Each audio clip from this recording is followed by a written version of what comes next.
ফেলু ভাই রে, সামনেই ভোট আসছে জানিস? ভোট আসছে তো আমার কি?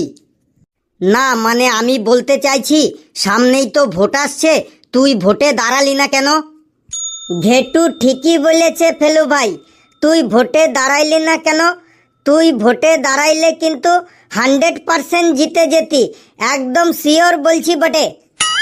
কি করে দাঁড়াবো বল, আমার তো দুটো হাঁটুতেই ব্যথা। ডাক্তারবাবু দাঁড়াতে বারণ করেছে, দেখছিস না, তার জন্য সারাদিন শুধু বসেই থাকি। ভোটের কথা যখন বললি তখন আমার একটা কথা মনে পড়ে গেল। তোর আবার কি কথা মনে পড়লো কালু? কথাটা হলো, আমার মামা বাড়ির ওখানে একটা নেতা আছে। নেতাটা এত ভালো, এত ভালো যে ওখানকার সব মাটির রাস্তাগুলো সব ইটের রাস্তা বানিয়ে দিয়েছে। এটা আবার একটা কথা হলো, আমার মামা বাড়ির ওখানে একটা নেতা আছে, সেই নেতাটা এত ভালো, এত ভালো, এত ভালো যে তার এলাকার সব রাস্তাঘাটগুলোকে সিমেন্ট দিয়ে ঢালাই রাস্তা বানিয়ে দিয়েছে। এই তো আবার একটা কথা হলো, আমার মামা বাড়ির কাছে একটা নেতা আছে। নেতাটো এত ভালো বটে, এত ভালো বটে, এত ভালো বটে যে সে তার এলাকার সব রাস্তাঘাটগুলোকে একদম সোনা দিয়ে বাঁধান দিনছে। এইটা আবার একটা ব্যাপার হইলো? এইগুলো তো সব এক একটা ছোট্টখাট্টো ব্যাপার। আমার মামা বাড়ির কাছে একটা নেতা আছে, নেতাটা এত ভালো, এত ভালো, এত ভালো, এত ভালো যে সে তার এলাকার সব রাস্তাঘাটগুলোকে একদম হিরে দিয়ে আর প্লাটিনাম দিয়ে বাঁধিয়ে দিয়েছে। এই যে শুরু হলো এদের বুকনিবাজি। বাবা রে, হিরে আর প্লাটিনাম দিয়ে রাস্তা বাঁধিয়ে দিয়েছে, দারুণ ব্যাপার তো। ব্যাপারটা দারুণ কিনা জানি না, তবে যেইটা নিজের চোখে দেখেছি সেইটাই বললাম।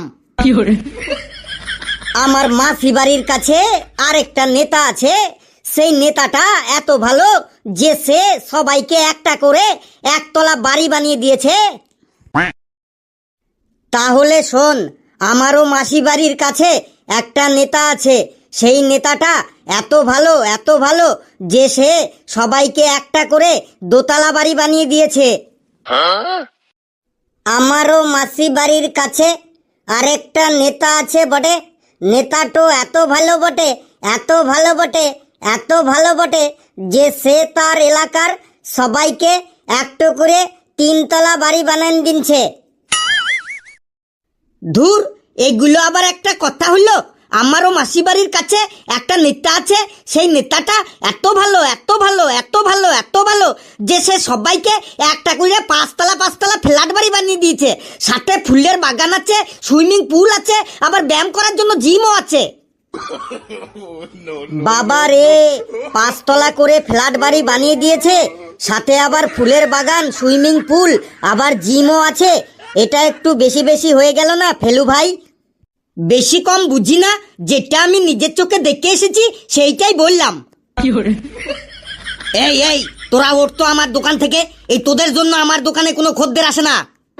ছি ছি ছি, অমন কথা বলতে নেই ক্যাঙ্গারুদা, আমরা আছি বলেই তোমার দোকানটা টিকে আছে। টিকে আছে না ছাই, এই তোদের জন্য আমার দোকানটা দিন দিন বন্ধ হতে চলেছে।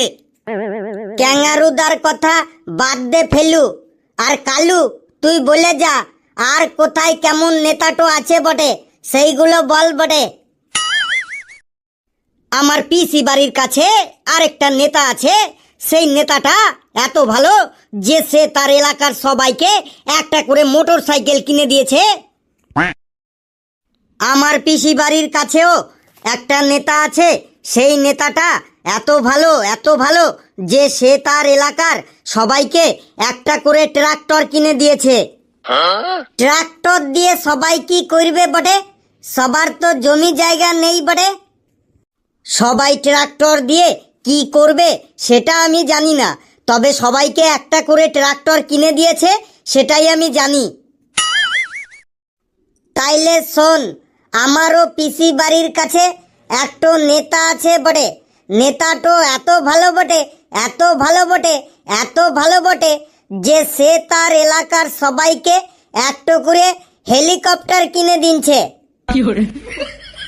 সবাইকে হেলিকপ্টার কিনে দিয়েছে, সবাই কি হেলিকপ্টার চালাতে জানে? সেইটাও আমি বলতে পারবো নাই, তবে সবাইকে যে হেলিকপ্টারটা কিনে দিনছে সেইটাই আমি জানি বটে। তোদের মোটরসাইকেল, ট্রাক্টর, হেলিকপ্টারের গল্প ছাড়। আমার পিসির বাড়ির কাছে একটা নেতা আছে, নেতাটা এত ভালো এত ভালো এত ভালো এত ভালো যে সে তার এলাকার সবাইকে একটা করে প্রাইভেট জেট বিমান কিনে দিয়েছে। বলিস কি রে ফেলু ভাই, তোর পিসি বাড়ির এলাকায় সবাই কি জেট বিমান চালাতে পারে? সবাই জেট বিমান চালাতে পারে কিনা সেটা আমি বলতে পারবো না, তবে আমি নিজের চোখে যেটা দেখেছি সেটাই বললাম। আমার সাথে একবার আমার পিসি বাড়িতে গিয়ে দেখে আসবি, ওই এলাকার সবার বাড়ির সামনে একটা করে জেট বিমানগুলো একদম লাইন দিয়ে দাঁড় করানো আছে। এই এই তোরা ওঠতো, এখান থেকে ওঠতো। অমন করছো কেন ক্যাঙ্গারুদা? আমরা তো তোমার নিজের লোক, একদম তোমার ছেলের মতো। আমি তো এখনো বিয়েই করিনি, আমার আবার ছেলে হলো কোথা থেকে রে? ক্যাঙ্গারুদা, তুমি শুনতে ভুল করেছো বটে। ফেলু ভাই আমাদেরকে তোমার ছেলে বলেনি তো, ছেলের মতো বলেছে বটে। আমার ছেলের মতো হতে হবে না, তোরা ভাগ এখান থেকে। ওই দেখ তোদের স্যার আসছে, মার না খেতে হলে এখান থেকে ভাগ। কিরে তোরা সবাই কি করছিস এখানে? Good morning sir. Good morning sir. Sir good morning তো বটে। Good morning sir.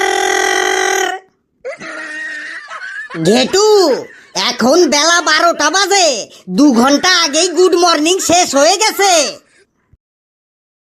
আমি তোদের যেটা জিজ্ঞেস করছি সেটা তো বললি না। তোরা এত বেলা পর্যন্ত কি করছিস সেখানে? স্যার আপনার জন্যই বসে আছি।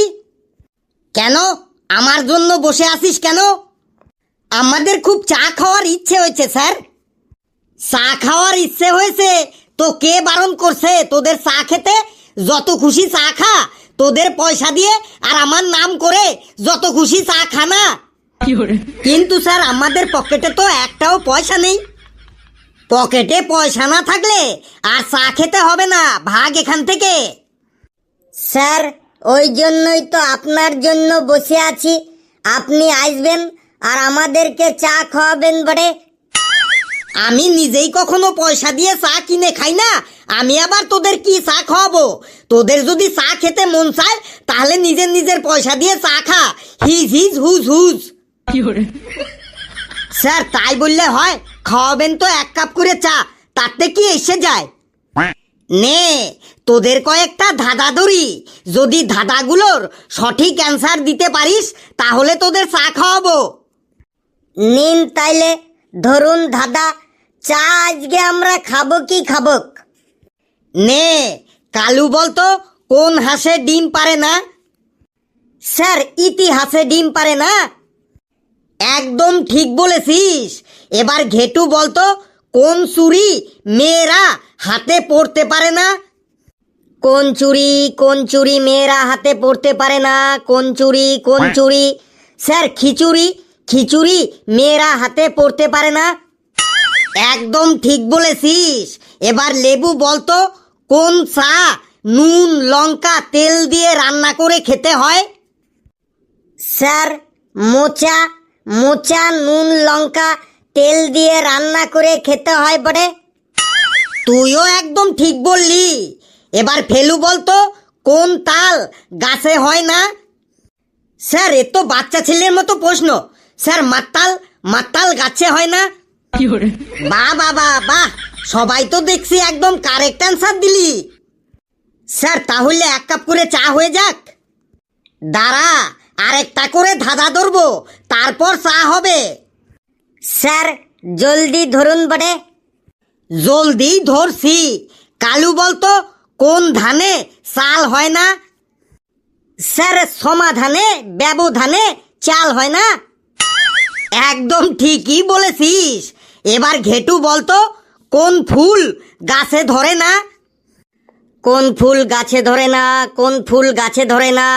Sir April fool, house full কখনো গাছে ধরে না। বাহ, তুইও তো দেখছি একদম সঠিক অ্যান্সারই দিয়েছিস। নে এবার লেবু বলতো এমন কি জিনিস আছে যেটা কেউই চায় না কিন্তু সবাইকেই একদিন পেতে হবে? স্যার, উত্তরটা হলো মৃত্যু বা মরণ। মৃত্যু কেউই চায় না কিন্তু সবাইকেই একদিন পেতে হবে বলে। Excellent, excellent answer. মৃত্যু কেউই চায় না কিন্তু সবাইকেই একদিন পেতে হবে। একদম ঠিক বলেছিস লেবু। নে এবার ফেলু বলতো, মুখ নেই তবু ডাকে, ডানা নেই তবু ওড়ে, সেটা কি? স্যার, সেটা হলো মেঘ। মেঘের মুখ নেই তবু ডাকে, আবার মেঘের ডানাও নেই তবু মেঘ ওড়ে। স্যার ঠিক বললাম তো? ঠিক মানে একদম সঠিক অ্যান্সার দিয়েছিস। Right right. নিন তাইলে ক্যাঙ্গারুদাকে চায়ের অর্ডারটা দিয়ে দিন। ক্যাঙ্গারুদাকে আর চায়ের অর্ডার দিতে হবে না। তোরা বছর পাঁচেক পরে আমার বাড়িতে একদিন আসিস, আমি ঠিক চা খাইয়ে দেবো তোদের। কিন্তু স্যার এই মাত্রই তো আপনি বললেন যে আমরা যদি ধাঁধাগুলোর সব সঠিক অ্যান্সার দিতে পারি তাহলে আমাদেরকে চা খাওয়াবেন। ঠিকই শুনেছিস, আমি চা খাওয়াবো বলেছি, কিন্তু কোথায় খাওয়াবো, কবে খাওয়াবো, কোথা থেকে খাওয়াবো সেটা তো আমি বলিনি। 5 বছর পর আমার বাড়িতে আসিস, দেখবি ঠিক চা খাইয়ে দেবো। আমি এখন যাই, তোরাও যা। বন্ধুরা দেখলেন তো, এত খেটেও এক কাপ চা পেলাম না। ভিডিওটি কেমন লাগলো আপনারা কমেন্টসে জানাবেন, আর ভিডিওটি লাইক করবেন, যত পারেন শেয়ার করবেন, আর চ্যানেলটিকে সাবস্ক্রাইব করে আমাদের সাথেই থাকবেন। হাসতে থাকুন, সুস্থ থাকুন, আর যত বেশি হাসবেন তত বেশি সুস্থ থাকবেন। সকলে খুব খুব ভালো থাকবেন।